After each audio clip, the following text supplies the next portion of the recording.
রাজশাহী মহানগরীতে যৌথ বাহিনীর অভিযান অপারেশন ডেভিল হান্টে রাজশাহী জেলা যুবলীগের সাধারণ সম্পাদক সহ 4 জন, অন্যান্য অপরাধ সহ মোট 16 জনকে গ্রেফতার করেছে রাজশাহী মেট্রোপলিটন পুলিশ।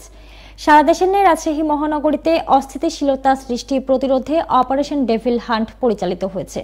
গত 24 ঘন্টায় মহানগরীর বিভিন্ন স্থানে অভিযান চালিয়ে বৈষম্য বিরোধী ছাত্র আন্দোলনে হামলা। রাজশাহী মহানগরীতে যৌথ বাহিনীর অভিযান অপারেশন ডেভিল হান্টে রাজশাহী জেলা যুবলীগের সাধারণ সম্পাদক সহ 4 জন এবং অন্যান্য অপরাধ সহ মোট 16 জনকে গ্রেফতার করেছে রাজশাহী মেট্রোপলিটন পুলিশ। সারা দেশের ন্যায় রাজশাহী মহানগরীতে অস্থিতিশীলতা সৃষ্টি প্রতিরোধে অপারেশন ডেভিল হান্ট পরিচালিত হয়েছে।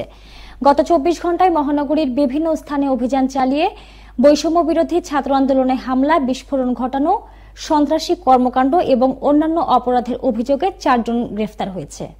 এছাড়াও আরএমপির অভিযানে 12 জন গ্রেফতার হয়েছে, যার মধ্যে মাদক মামলায় 5 জন, ওয়ারেন্টভুক্ত 1 জন এবং অন্যান্য অপরাধে 6 জন গ্রেফতার হয়েছে।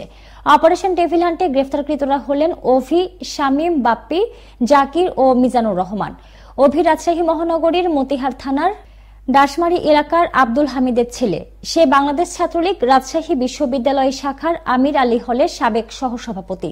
আওয়ামী লীগ কর্মী শামীম বাপ্পি বোয়ালিয়া থানার বড় কুঠিপাড়া এলাকার মৃত দিন মোহাম্মদের ছেলে।